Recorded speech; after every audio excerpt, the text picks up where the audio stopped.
Et bonsoir tout le monde. J'espère que vous allez bien. J'ai franchement cru que j'allais pas pouvoir lancer ce live. J'ai eu un problème de 4G box au dernier moment.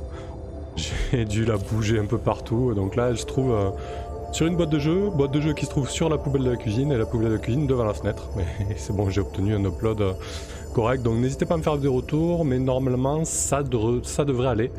La musique est un petit peu forte. Je vais baisser ça quand même, faut pas exagérer.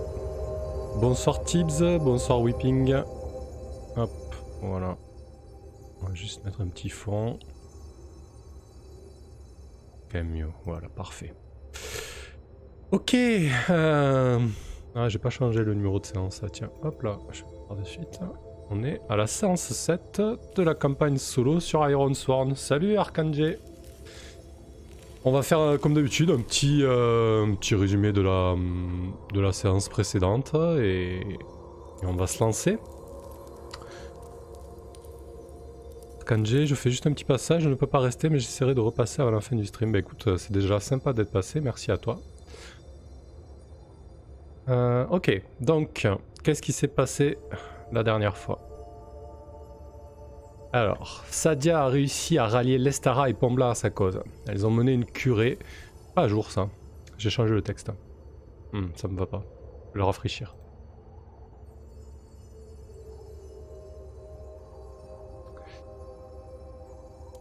Voilà. Alors, Sadia a réussi à rallier Lestara et Pomblanc à sa cause. Elles ont convoqué une légion pour se lancer vers le nord en direction du cercle de la forge. Sur place, accompagnée de 2 éclaireurs, Kalidas et Tessa, elle a découvert la forge qui tourne à plein régime et qui pollue le fleuve des elfes. Elle a aussi eu la confirmation que la forge est alliée à des géants. Mais cette alliance est une contrainte pour cet ancien peuple, puisque non loin du village principal se trouve un camp de prisonniers dans lequel est retenu en otage les proches, faibles et les enfants des géants. Sadia a convaincu le groupe de lancer un assaut pour libérer les prisonniers et s'en servir comme levier pour pousser les géants, pas les gens, à se révolter. Le groupe de Pomblanc s'est lancé à l'assaut du camp de prisonniers, une bataille s'est engagée, des morts sont à déplorer des deux côtés. Sadia, sentant le va tourner, a pris en otage, puis a provoqué en duel le chef de ce cercle.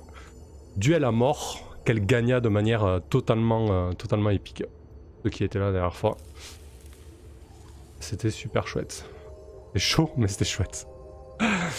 Ok. Je pense que techniquement ça va être l'avant-dernière séance, parce que du coup j'aimerais bien arriver à une conclusion pour les aventures de Sadia. Je sens que ça peut extrêmement tirer à longueur, j'ai ouvert beaucoup de portes, donc on va essayer de... Il se peut que je fasse pas mal de coupage de scène, que je fasse des ellipses, on va voir ça. Quoi qu'il en soit, on retrouve Sadia dans le camp des prisonniers. En fait, le camp annexe du cercle de la forge dans lequel étaient retenus les vieillards et les vieillardes, ainsi que les enfants des géants. Le chef qu'elle a abattu, j'ai oublié son nom, je ne l'ai pas noté. C'est pas grave, c'était juste un PNJ comme ça. Sacrifiable à souhait. Au pied de Sadia gît le corps du chef de ce camp. Les quelques personnes encore debout de son côté se sont rendues, ont déposé les armes et sont conduits par la légion de Sadia et de Lestara à l'écart pour être mis au fer et sous contrôle. Sadia, Lestara, Kalidas et Tessa font le point sur la situation. Elles décident la marche à suivre. Sadia insiste sur son idée première, c'est-à-dire servir des prisonniers comme levier pour pousser les gens à la révolte. Débarquer là-bas avec les vieillards, les anciens et les enfants et dire ils sont libres, libérez-vous de ce joug qu'on vous impose, nous sommes de votre côté. Voilà le plan qu'expose Sadia à Lestara et au chef des légions. Lestara réfléchit un instant et elle acquiesce d'un hochement de tête. Puis elle lance un regard vers les prisonniers et interpelle Sadia. Tu es sûr qu'on peut communiquer avec eux? Comment tu vas leur présenter la chose? Sadia ne répond pas, adresse un regard en coin à son égal, à ce chef de communauté, et s'avance d'un pas serein vers un géant qui a les traits tirés, semble aussi vieux qu'une montagne, les cheveux grisonnants, la peau flasque. Il est avachi sur lui-même, gisant dans la saleté. Il dégage une odeur insupportable. Sadia fait tout pour pas laisser transparaître le dégoût, pour ne pas engager la conversation de manière biaisée. Et je pense qu'on va consulter l'oracle, pour rester logique, pour voir la chance qu'on peut avoir pour qu'il y ait un ou plusieurs gens qui parlent le langage commun. J'imagine que si la forge a pu soumettre les gens, ils se sont pas contentés d'enlever les anciens et les enfants, ils ont quand même pu un minimum communiquer pour poser les conditions de leur asservissement. Ou pas d'ailleurs, je sais pas. Quoi qu'il en soit, je vais consulter l'oracle. On va peut-être pas partir sur des 50-50, peut-être un peu plus élevé. Qu'est-ce qu'on va dire? On va partir sur 60-40. Allez, 60 ou moins. 60 ou moins, le géant parle le commun. Parce qu'il est vieux, parce qu'il a déjà croisé des brisés qui parlaient un commun un peu rugueux. Et peut-être qu'il a déjà communiqué avec certains cercles. Allez, on va tout de suite trancher ça, comme ça on n'en parlera plus. Comme d'habitude, le déroule c'est les dizaines. Parfait, il ne parle pas le commun. Ça commence bien. C'est génial.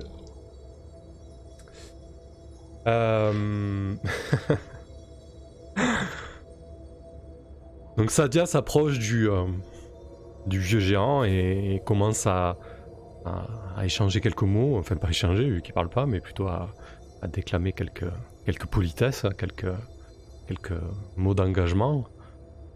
Elle lui dit nous sommes là pour vous aider, nous ne voulons pas de mal. Est-ce que vous comprenez ma langue? Le géant habitué au sévice, alors il faut imaginer la scène. Sadia qui est assez petite, qui doit faire un peu moins de 1m70, j'avais établi il me semble. Le géant avachi sur lui-même est aussi haute qu'elle, quoi. C'est-à-dire que debout, il doit faire 2m50, 3 mètres. Bon, il est un peu tassé, donc il doit être en dessous des 3 mètres.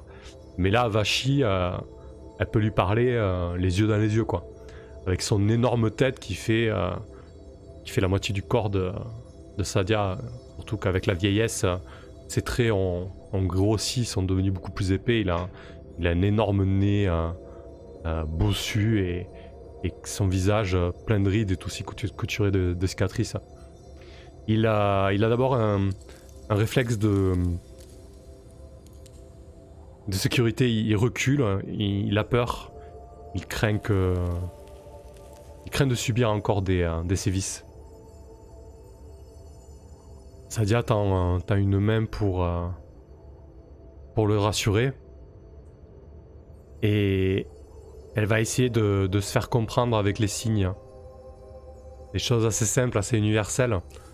Elle va faire peut-être un signe de main qui se serre, une main sur le cœur et regarder un petit peu l'assemblée autour d'elle en lui faisant comprendre qu'elle veut quelqu'un qui parle sa langue. Le vieux géant la regarde un peu étonné. Et je pense que...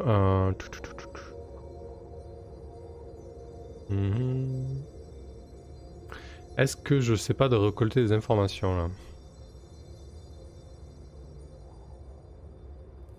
Ouais, peut-être bien, ouais. Alors la dernière fois, sur YouTube, on m'a suggéré plusieurs choses. On m'a suggéré de...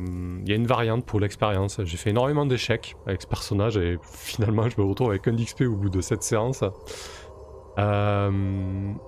Donc je me permets... en fait il y a des gens qui ont soumis l'idée de faire un missing track, en fait, de traquer les échecs pour accumuler un certain nombre d'échecs pour marquer l'XP. Moi je vais considérer que je peux au moins avoir 3 d'XP. Et je verrai que peut-être dans la soirée, je prendrai une amélioration d'un de mes talents. Parce que du coup, je vois pas pourquoi je m'en priverais, parce que quand même, c'est quand même assez hardcore. Cette séance sans une seule progression, c'est pas possible. Et voilà.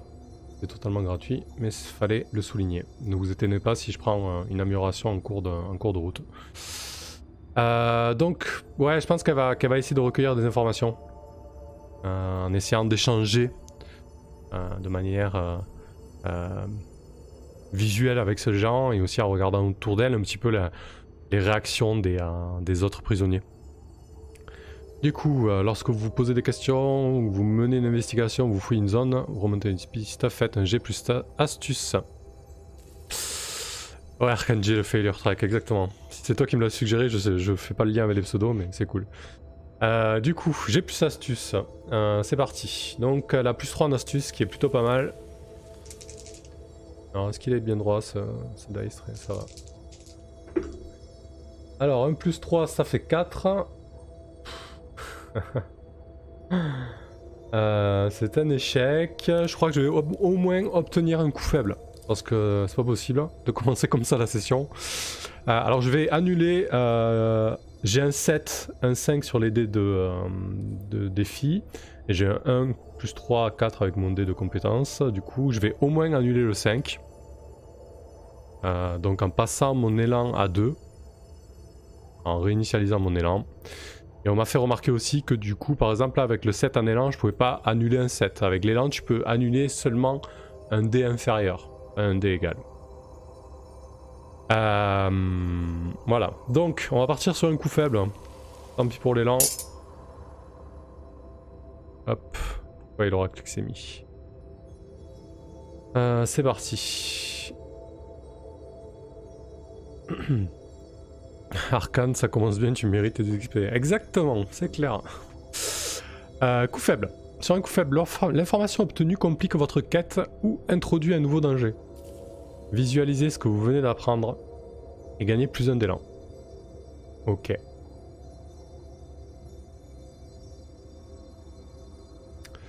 Alors, qu'est-ce qu'on pourrait imaginer comme complication? Rien que le fait qu'il parle pas la langue, c'est relativement compliqué. Mais je pense que du coup...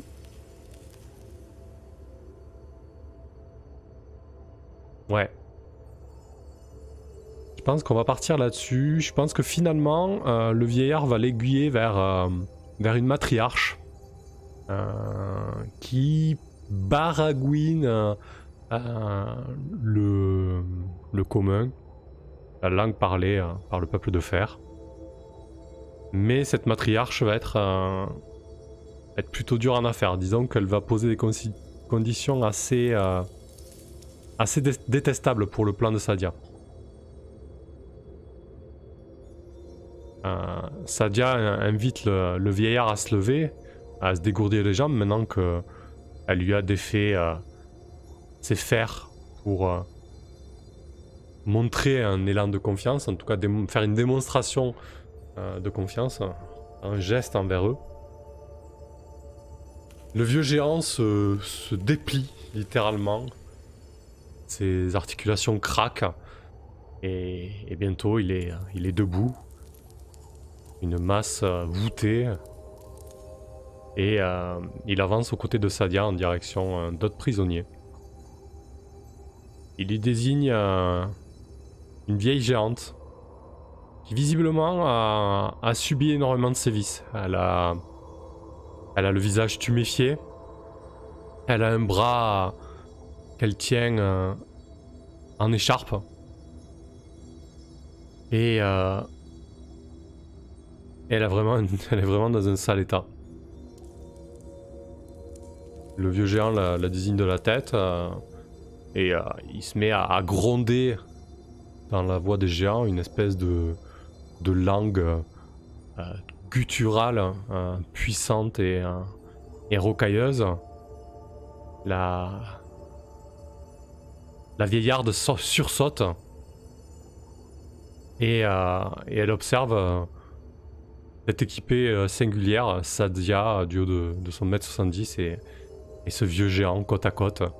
Le géant est libéré de ses fers. Et tout de suite, Sadia peut saisir l'éclair de volonté et de caractère dans les yeux de cette géante. Sadia commence à lui dire tu parles notre langue. Il faut qu'on discute. Il faut qu'on trouve une solution pour votre situation et pour la nôtre. La vieille géante se redresse un petit peu, essaie de ramener les logs d'une manière convenable pour essayer d'avoir une stature un peu plus imposante, un peu plus digne. Elle s'assoit en tailleur avec ses énormes jambes et son torse puissant. Sadia fait de même et s'assoit face à elle. Elle est obligée de lever la tête pour communiquer. La position n'est pas très confortable, mais elle a l'impression de tisser un lien en faisant ça. On va la nommer peut-être, ce serait sympa. Est-ce qu'on va pouvoir trouver chez l'oracle? Je sais pas s'il y a des noms de géants chez l'oracle. Non elfique, bon on va prendre d'autres noms.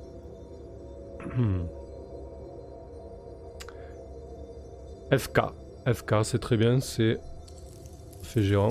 Donc FK, elle se présente. Elle parle effectivement une langue des peuples de fer assez rudimentaire. Peut-être plus rudimentaire encore que les brisés qu'a croisé Sadia. Je me nomme FK, j'étais plutôt la matriarche de ce clan qui a été brisé et réduit à l'esclavage par les tiens. Sadia lui rétorque immédiatement, ce ne sont pas les miens. Nous n'avons pas l'habitude de soumettre les autres peuples à notre volonté. En tout cas, de là où je viens, ce n'est pas comme ça que cela se passe. Ceux de ton peuple sont plutôt craints et nous vous laissons vivre, nous vous laissons vos terres. Nous évitons de venir sur vos terres. La géante se renfrogne. Je n'ai que faire pour moi, tu es juste une humaine. Et les tiens sont comportés de la pire des manières. Sadia lui répond, mais si je suis là, c'est justement pour éviter tout cela. Je vais tous vous libérer et ensemble nous allons renverser ce cercle. Ce que je te propose, c'est de descendre en bas, au début de la vallée, là où la forge est installée, de montrer aux tiens que vous êtes libre grâce à nous, et ainsi briser le joug sous lequel vous soumet la forge. FK se lève d'une manière très vive qui surprend Sadia. Soudain, elle se sent minuscule, comme une brindille. Elle est encore assise en tailleur et il y a cette masse qui se lève d'un bond presque. Et le sol tremble sous ce geste. Et Sadia pose les mains au sol, se relève, recule. Et FK la surplombe et lui dit très bien, je suis d'accord avec ça, il n'y a pas de problème pour nous libérer et renverser la forge. Mais je te garantis qu'ils vont le payer cher, très cher. Et là, Sadia commence à voir un petit peu les conditions, ce que ça va lui coûter de renverser la forge. Déjà que la bataille précédente, elle goûtait peu l'idée de provoquer des morts inutiles. Mais là, elle se dit que si les géants veulent perpétrer leur vengeance, ça risque d'être terrible. Mais quoi qu'il en soit, elle n'a pas réellement le choix. Elle lui dit, d'accord, écoute, voilà les conditions, nous vous libérons, on descend avec vous dans la vallée, nous renversons les dirigeants de la forge, et ensuite nous vous laissons ces terres. Je dois retourner au sud et j'ai d'autres choses bien plus urgentes à régler. Je vous fais confiance pour faire en sorte que le fleuve, qui j'imagine est précieux pour vous aussi, soit lui aussi libéré de cette exploitation et de cette chose qui le pourrit. Alors, est-ce que ça nécessite de contraindre? Alors je pense que oui, Sadia va essayer de contraindre FK, dans le sens où FK, il n'y a pas de raison qu'elle refuse ça, concrètement. Par contre, je pense que FK peut refuser le fait d'y aller mollo. Donc je pense que Sadia va rajouter, par contre j'aimerais bien que, une fois que le camp de la forge est repris, j'aimerais bien éviter les bêtes de sang inutiles. La géante lui adresse un sourire édenté et carnassier. Et on va voir si elle est ok avec ça. Lorsque vous tentez de persuader quelqu'un de faire quelque chose, visualisez votre approche et faites un G. Donc je la charme en fait, hein, je la menace pas, je lui mens pas. Donc ça va être du cœur, donc j'ai plus 2 en cœur. On sort le cal. 3 et 2, 5. Je bats pas le 6, je bats pas le 9. Bien. C'est un petit échec. Comme on les aime. Parfait, parfait. Sur un coup faible. Non, sur un échec. Sur un échec, la personne refuse. Ou elle vous demande, ou elle vous fait une demande qui vous sera très coûteuse. Non, elle va refuser. Elle va lui dire non. Nous acceptons ton marché, mais je ne peux pas garantir que les miens vont retenir leur coup. Est-ce que tu vois ce qu'ils ont fait subir aux nôtres? Et là, Sadia sent que c'est râpé, quoi. Loécal, comment se passe la soirée de la petite aventurière? Eh ben écoute, c'est les échecs qui sont de retour. Par contre, je dois en payer le prix. Lorsque vous subissez le résultat d'une action, retenez l'une des options suivantes. Faites survenir le résultat négatif le plus évident, c'est ce que j'ai fait, donc pas de problème. Allez hop, on passe. Je pense qu'on va conclure là cette scène avec FK et les géants, et on va passer à la scène où on se trouve devant la forge. Alors Lestara et Sadia et les capitaines des légions, de la troupe, ont décidé ensemble du plan à suivre. Ils ont décidé de plusieurs choses. Tout d'abord, placer à 2 points stratégiques en hauteur, surplombant la forge, un crieur à l'est et un crieur à l'ouest en fait, qui va vraiment hurler des informations aux géants. Alors bien évidemment, ce sont des géants qui vont se placer là. En fait, l'idée ça va être d'hurler aux autres géants qui sont en train de travailler comme des bœufs, que quelque chose est en train de se passer, qu'ils ont été libérés, qu'ils n'ont plus besoin de travailler sous la contrainte, et surtout que quelqu'un vienne les aider, qu'une troupe vienne les aider et qu'il est temps de prendre les armes. Au même moment, Sadia, Lestara et leurs troupes vont se lancer à l'assaut de la forge. Alors pour situer un petit peu la forge, comme je l'avais expliqué, c'est vraiment autour du lit du fleuve, au début de cette vallée. Donc au sud, on a toute l'installation minière, etc., avec le fleuve qui serpente au milieu de cette installation. Il y a quelques logis à droite et à gauche pour les mineurs, les forgerons, etc., et les habitants. Il y a tout au plus entre 50 et 80 personnes. Hein. Mais bon, on parle de personnes capables de se battre en armes rapidement. Et surtout, il y avait des géants, mais bon, voilà, la dizaine de géants contraints de travailler pour eux vont peser dans la balance.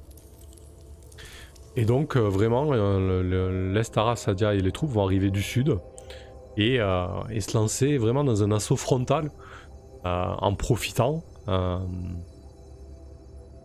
de la surprise et surtout de la révolte des géants. Je pense qu'en faisant en sorte d'établir ce plan qui me semble parfait, la Sadia tente de s'emparer d'un avantage. Donc hors combat, j'ai pas besoin d'avoir l'initiative parce que pareil, on m'a souligné le fait que s'emparer d'un avantage en combat, c'est proactif, donc plutôt avoir l'initiative, ce qui est pas illogique, mais là c'est hors combat.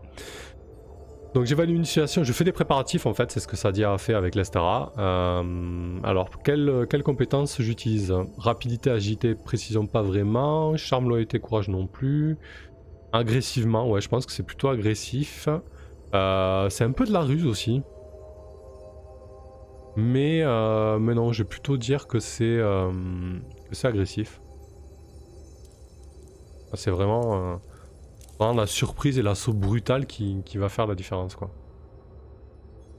Ah, quoique, ça va être l'assaut qui va être agressif. Mais le fait de s'emparer davantage, c'est plutôt de la ruse.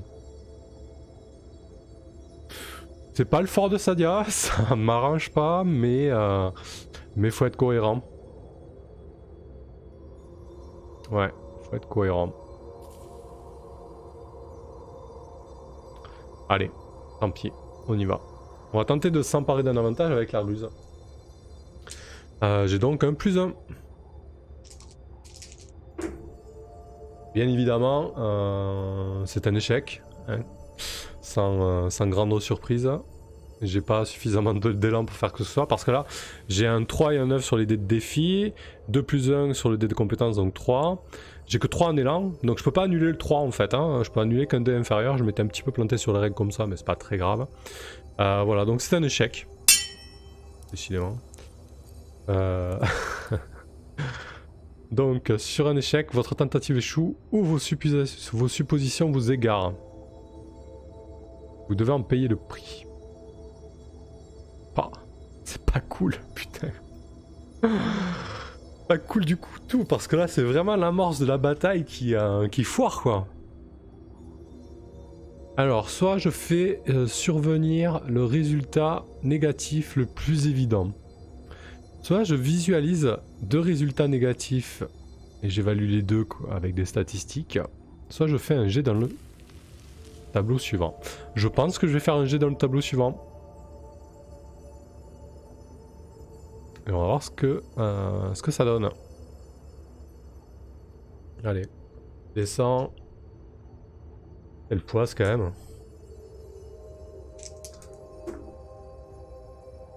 68. Alors, 68, c'est nocif. Ok, démerde-toi avec ça.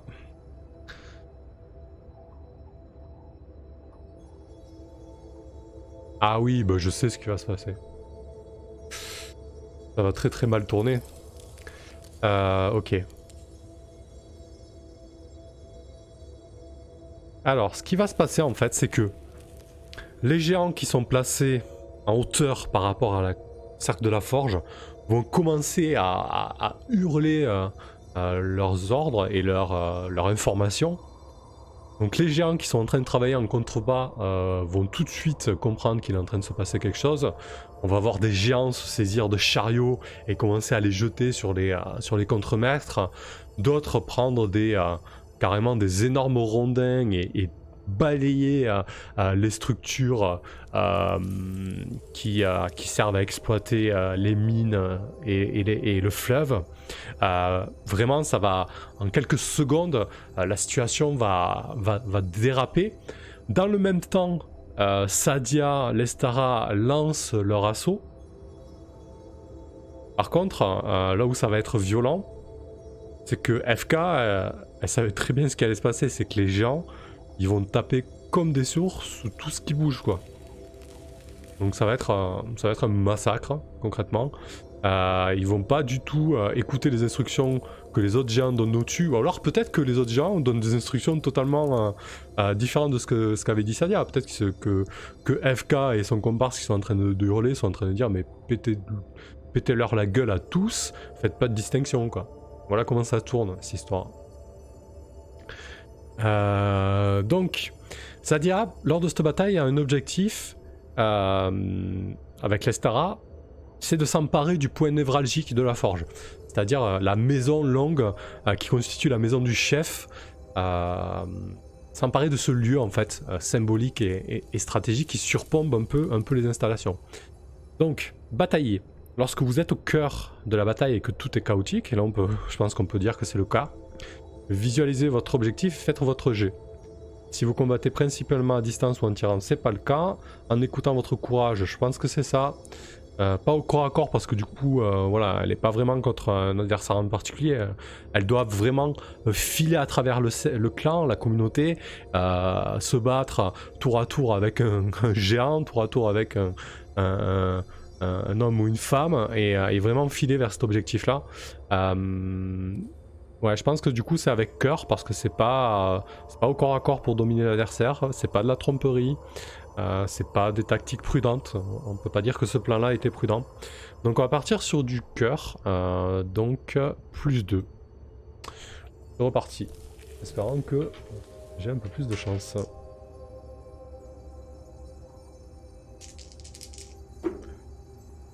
Ah, quand même, si c'est de 8, je bats le 7 et je bats le 5, c'est un coup fort. Ça fait plaisir quand même. Sur un coup fort, vous atteignez pleinement votre objectif. Faites un G plus 2 élan. Ah oui, c'est vrai que c'est mal. Alors plus 2 élan, j'ai pas de problème. Hop là. Très bien, je passe à plus 5 en élan, c'est cool. Et donc...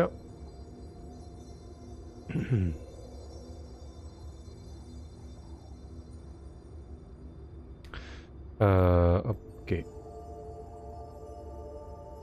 Donc c'est bon. Je pense que Sadia et l'Estara du coup atteignent la maison longue du chef. Maison longue qui a été vidée de ses occupants. Très certainement que la tête pensante de la forge s'est échappée, mais par contre les deux femmes se retournent sur le camp un petit peu en contrebas et voient rapidement que les choses leur échappent totalement en fait, puisqu'elles voient les géants en train de tout massacrer, de taper même sur des troupes leur appartenant. C'est une cacophonie, un massacre sans nom. Je pense que du coup, l'Estara va dire elle nous a trahi ta géante là. Putain. Ça va lui échapper, ça va dire la salope. Elle nous a eu quoi. Et là, l'Estara voit très certainement l'un de ses proches se prendre un énorme coup de rondin d'un géant. L'homme se fait totalement désarticuler par le coup et va s'écraser contre une palissade en bois. Et Sadia dit on peut pas rester ici, il faut qu'on parte, il faut qu'on s'échappe. Elle dit elle chuchote presque. L'objectif principal est rempli. On a eu la forge, pas de la manière que je l'attendais, mais nous les avons eu. Et du coup, là, dans le feu d'action, je veux dire, elle pense surtout à sauver leur vie en fait. Hein. Comment on va gérer ça? Je pense qu'elle va devoir faire face au danger pour s'échapper. Et après on déterminera combien de personnes survivent. Pas énormément je pense. Tac. Est-ce qu'il y a des drops sur le live? Parce que je vois que de temps en temps j'ai des petits drops de frame. Ce soir la co est pas terrible. N'hésitez pas à le dire. Bon au pire des cas ça record et la rediff sera propre, mais c'est dommage pour le live. Ouais du coup je pense que l'Estara et Sadia vont vraiment essayer de trouver un échappatoire, c'est essayer de se faufiler au milieu de ce chaos et de se mêler pour sauver leur vie, quoi, parce que c'est un véritable massacre. Du coup, tac tac tac. Vous êtes contraint de survie? Non, c'est pas le cas. Ok, je regarde un petit peu les avantages que je pourrais tirer de mes aptitudes au cas où. Donc on va faire face au danger. Alors je suis quand même une porteuse de bouclier, est-ce que ça peut pas me servir? Quand vous faites face au danger en utilisant votre bouclier pour vous mettre à couvert, ajoutez +1. Ouais, j'imagine que vraiment Sadia et Lestara vont prendre la fuite, elles vont essayer de gueuler des ordres, tenter d'obtenir un déclenchement de retraite en fait, que Kalidas, qui est censé avoir le corps d'ordre, souffle dans ce corps pour annoncer la retraite. Et elles vont vraiment fuir, quoi.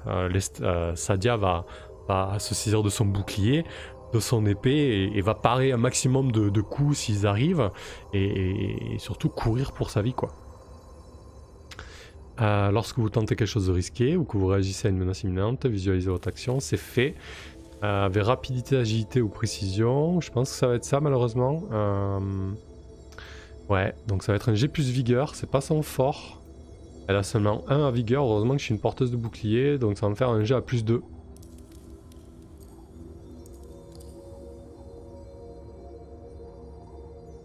Ok. C'est parti. Un petit G à +2. Ok, 1 +2, 3. Je peux au moins annuler le 3, là c'est pas possible, je peux pas garder ça. Alors il y a un 3 et un 8, je bats aucun des deux en l'état. Je vais réinitialiser mon élan qui était à 5 pour annuler le 3.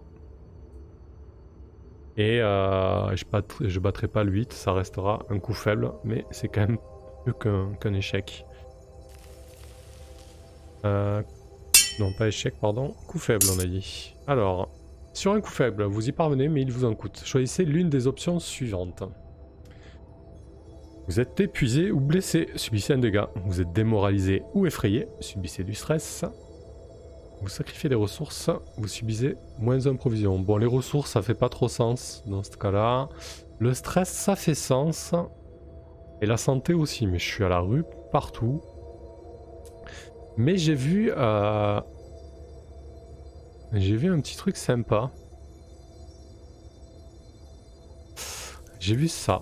Allez, du coup, je vais m'acheter une petite amélioration de talent. Je vais améliorer les talents de combat.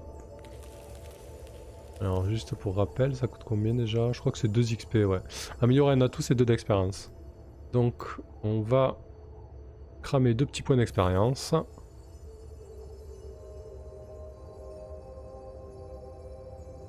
Hop là. Et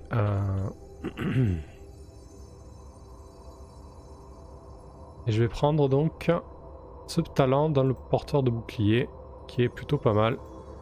Oula, c'est trop gros ça.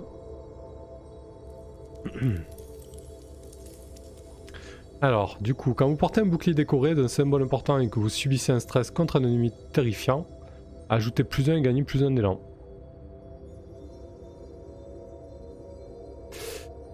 Du coup, je vais subir le stress. Et je vais décrire un petit peu ce qui va se passer. Donc je passe à 0. Je suis déjà à 0, donc on va le prendre en compte pour le move. Et j'aurai +1 par contre sur le move subir un stress. Ce qui se passe du coup en fait, c'est que Sadia et Lestara sont quasiment à la sortie du cercle de la forge. On réussit à éviter les plâtres. Et puis il y a un géant qui se dresse devant elle. Sadia s'arrête net, brandit le bouclier par réflexe. Alors on voit l'espèce de grand bouclier rond de Sadia avec l'énorme œil bleu sur fond noir, je crois que j'avais dit qu'il était. Et le géant en fait il abat une espèce de... ouais, il va abattre une espèce de gros chevron de bois qui devait sûrement servir comme épée pour soutenir une mine. Et il va l'abattre comme ça sur Sadia. Bram. Et Sadia va vraiment encaisser le coup avec son bouclier. Et elle va se rendre le plus flexible possible. Elle va accompagner le coup. Et contre toute attente, elle et le bouclier vont tenir le choc. Mais par contre, ça va être une situation quelque peu désespérante et stressante. Lorsque vous subissez un choc émotionnel ou au désespoir, vous subissez une pénalité d'esprit égale au rang de votre ennemi. Bon là du coup c'est je subis un stress par le move, donc c'est différent. Approprié à la situation du coup. Si votre esprit tombe à 0, appliquez tout reliquat éventuel à votre jauge d'élan. Donc là c'est ma jauge d'élan qui va prendre, normalement je prendrai -1, mais comme je prends un +1 grâce à mon nouveau talent, ça ne bouge pas. Ah non, +1 d'élan sur un succès, donc c'est pas dit. Donc mon élan prend -1 puisque je suis déjà à 0 en stress. Ensuite, puis faites un G plus cœur, pas esprit puisque je suis déjà à 0. Donc j'ai un G plus 2 à faire. Pour lequel j'ai +1, donc +3. Ah putain, encore un 1 quoi. C'est ouf. 1 plus 3 ça fait 4, je bats le 2, mais je ne bats pas le 8. C'est un coup faible. Donc je gagnerai pas +1 d'élan, déjà, par rapport à mon atout. Sur un coup faible, vous allez de l'avant, donc ça va.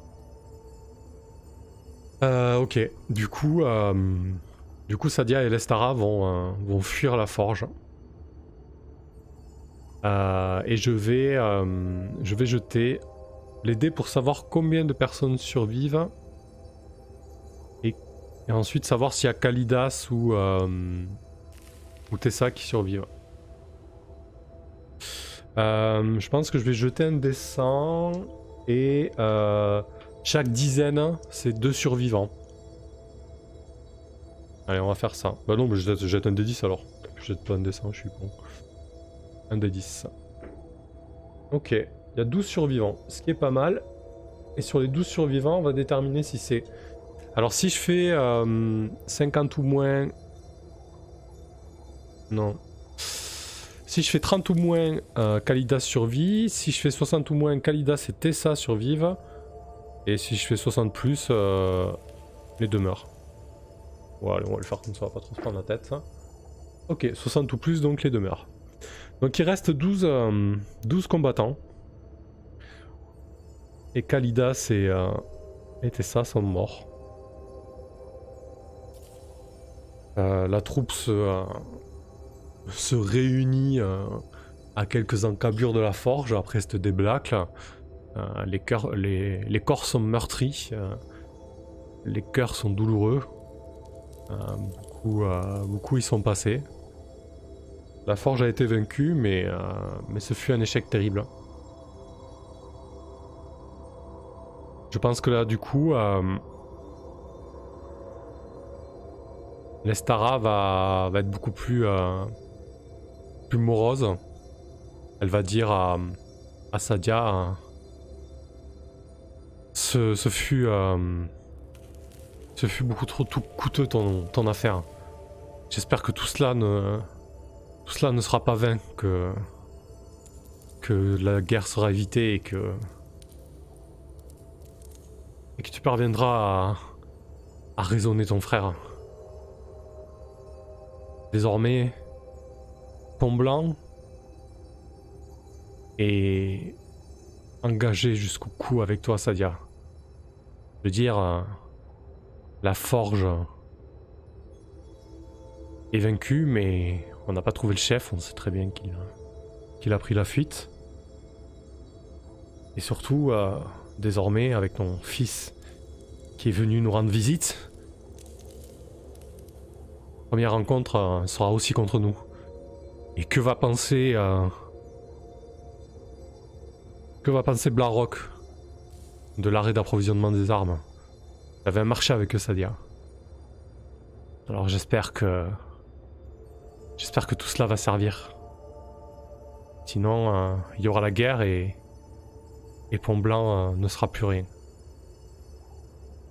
Tu auras la responsabilité de ça, Sadia. Je t'ai fait confiance. Et j'espère ne pas m'être trompé. Sadia est au bout du rouleau. Elle est fatiguée, elle est épuisée, moralement, physiquement. Le camp est monté. les mines sont graves. Personne ne parle. Et on fait un grand feu. On prépare le repas du soir dans une ambiance plus que morose. Sadia en profite pour nettoyer ses plaies. Elle en profite aussi pour consulter les augures avant que le crépuscule ne s'invite. Alors que Frigga est à côté d'elle, que la corneille s'est posée sur son épaule, Sadia lui donne quelques morceaux de biscuits, un peu secs qu'elle a emporté de pont blanc. Elle sourit à l'image de cette corneille qui se repaît de miettes et qui semble ne pas avoir conscience de la situation. Elle repense à sa vie d'antan, dans sa petite chaumière, où elle se contentait de choses simples. Elle aurait presque des regrets ce soir. Des regrets d'avoir fait tout ça. D'avoir causé tous ces morts, d'avoir déçu son fils encore une fois. Pourquoi elle décide de s'en remettre aux oracles? Du coup, alors que le ciel s'embrase d'une lueur dorée, comme la montagne, comme le soleil éclipse petit à petit derrière la montagne, elle invoque son vol de corbeau et pour lui poser une unique question. Elle va lui demander où sont les elfes, où sont les arpenteurs. Elle avait quelque chose à faire pour eux. Elle est parvenue à sauver le fleuve Gézara. Mais elle pense désormais que les elfes pourront aussi être des alliés. Du coup, lorsque vous invoquez un vol de corbeau pour lui poser une unique question, faites un G plus astuce.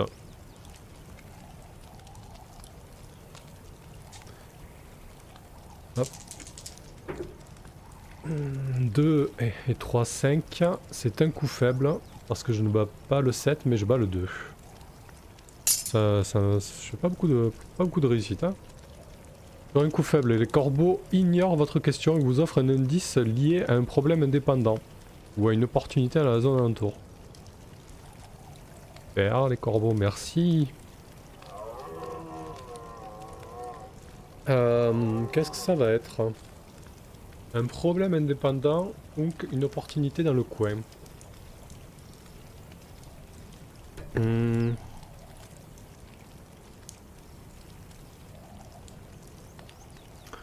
Visualisez ce que vous apprenez et gagnez un élan. Bon, ça va, c'est pas trop mal. Je pense que je vais aller voir les oracles là.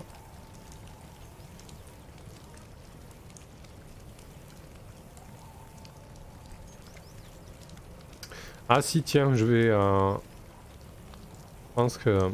Les corbeaux vont pas du tout lui indiquer où sont les elfes. Par contre, ils vont lui indiquer où se trouve une proie. Un cervidé. Sadia pour apporter sa contribution au camp et surtout faire des provisions. Parce qu'elle a l'intention de partir seule de son côté et retrouver les elfes. Alors que Lestara va rentrer à Pont Blanc. Elle va en profiter pour chasser Crépuscule. Du coup, ouais, les corbeaux doivent lui indiquer une clairière avec une modeste mare dans laquelle les animaux de ce coin ont l'habitude de se restaurer. Et je crois qu'il y avait un move pour faire de De la chasse, des choses comme ça. Si je dis pas de bêtises. Ouais, ravitaillement, c'est ça. Lorsque vous chassez, que vous cueillez ou que vous feuillez, faites un G plus astuce. Donc Sadia va se mettre en poste près de cette mare en attendant une proie. Patiemment. La lance à la main. Ou l'arc, tiens, elle a peut-être pris un arc. J'ai l'habitude de chasser à l'arc aussi. Et du coup, elle va faire un G plus astuce. G plus 3 du coup. Allez, un petit peu de réussite s'il vous plaît. 4 et 3, 4 et 3, 7. Je bats le 4 mais je bats pas le 10, c'est un coup faible. Encore une fois pour changer. Sur un coup faible, vous gagnez jusqu'à 2 provisions mais vous subissez moins 1 élan pour chaque point gagné. Pas mal, sympa. Bah écoute, je vais pas prendre de provisions en fait. Franchement, j'en ai pas spécial. Allez, si quand même. Un, parce que sinon je risque de le regretter. On sait jamais, donc je prends moins 1 élan. Et donc elle va revenir avec un modeste lièvre au camp. Et du coup l'idée c'est de faire quand même le move, monter le camp pour essayer de se reposer, de se restaurer avant de reprendre la route. Lorsque vous vous reposez et récupérez pendant plusieurs heures dans la nature, faites un G plus provision. Donc je fais un G plus 4, j'ai bien fait de prendre des provisions au final. Oups. 2, 4, 6, putain mais c'est pas vrai quoi. Mais quel enfer. C'est un échec. Ah putain, quel enfer. Sur un échec, vous ne bénéficiez d'aucun confort, mais bien sûr qu'il était pourri ce camp. Hein. Vous devez en payer le prix. Allez, je tire un dessin, hein. On va voir ce qui se passe. Ça va me faire mal. 51. Cela vous demande un délai ou vous oppose un désavantage. D'accord. Donc ça va m'imposer un désavantage quoi. Ouais, je pense que ça va me faire perdre une provision et ça m'aura rien restauré du tout quoi. Voilà. Donc tout ça pour pas grand chose. L'ambiance est pourrie, le camp est pourri, il pleut. C'est épuisant, éprouvant. Mais voilà, il va falloir reprendre la quête. Alors, je vais, comment je vais gérer ça? Mon idée, c'est d'aller rendre visite aux elfes. Ensuite, d'aller tenter de vaincre l'esprit qui maudit le clan des brisés avec qui Sadia a commencé à tisser des liens. Pourquoi? Dans un premier temps, en retournant voir les elfes, je compte bien récupérer de l'expérience, bien évidemment, pour mettre un terme aux vœux que j'ai jurés, mais aussi demander de l'aide aux elfes. Ça sera potentiellement des alliés. Ensuite, en brisant la malédiction des brisés, j'espère aussi m'en faire des alliés. L'idée étant d'arriver à première rencontre, ou à Blanc-Roc, je sais pas trop encore, avec un maximum de cartes en main. En me disant voilà, il n'y a plus d'armes, j'ai les brisés avec moi, j'ai les elfes, j'ai Pont Blanc. Messieurs, qu'est-ce qu'on fait? Bon, ça c'est si tout se passe bien, bien évidemment. Donc, je ne vais pas faire de voyage pour aller chez les elfes. Par contre, je vais faire un voyage pour me rendre en neuf, pour m'en rendre sur les terres du Revenant. Je pense que ce sera plus intéressant parce que c'est un lieu qu'on n'a pas vu. Du coup...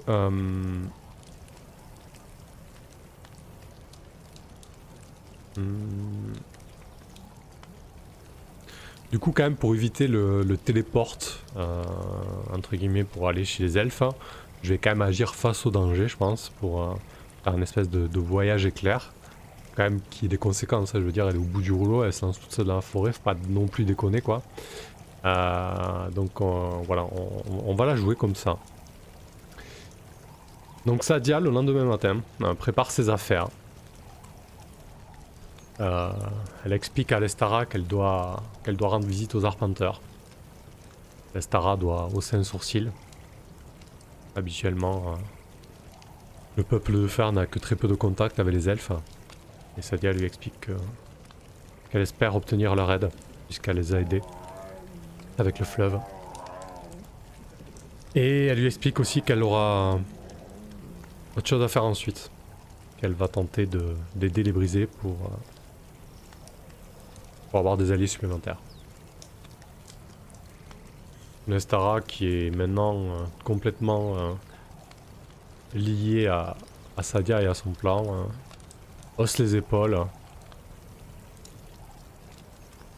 la regarde un petit peu durement avant de s'avancer vers elle et la serrer dans ses bras. Elle lui dit à l'oreille, fais en sorte de revenir vivante. Si tu échoues, c'est tous les havres qui échoueront. Et on sera fini de la paix. Et donc Sadia se met en route. Elle part par le nord et va descendre le long du fleuve en fait. Elle va profiter d'être à la source du fleuve pour tomber sur les arpenteurs qui ont leurs habitudes autour de ça. Du coup, je vais agir face au danger. Puisque je tente quelque chose de risqué. Je vais agir avec quelles caractéristiques? Avec mon expertise, hein. Elle connaît la forêt, elle va se servir de son inspiration, de son observation. Donc ça va être un G plus astuce, plus 3, hein. Quand même sa carac principale. J'aimerais bien une petite réussite. Ah non, purée, il y a encore un 10. 6 et 3, 9, je bats le 5 mais je bats pas le 10. C'est un coup faible. Alors, sur un coup faible, vous y parvenez mais il vous en coûte. Choisissez l'une des options suivantes. Subissez un dégât. Vous êtes démoralisé. Sacrifiez des ressources. Je vais sacrifier des ressources. Ça va être long. Ça va être un long voyage. Et à mi-parcours, Sadia va tomber sur les elfes, sur les arpenteurs. Et on va jouer ça après la pause. Je sais plus si j'avais noté le nom des arpenteurs. Je vais voir ça pendant la pause. Je vais me remémorer un petit peu cette communauté. Allez, à tout de suite les gens.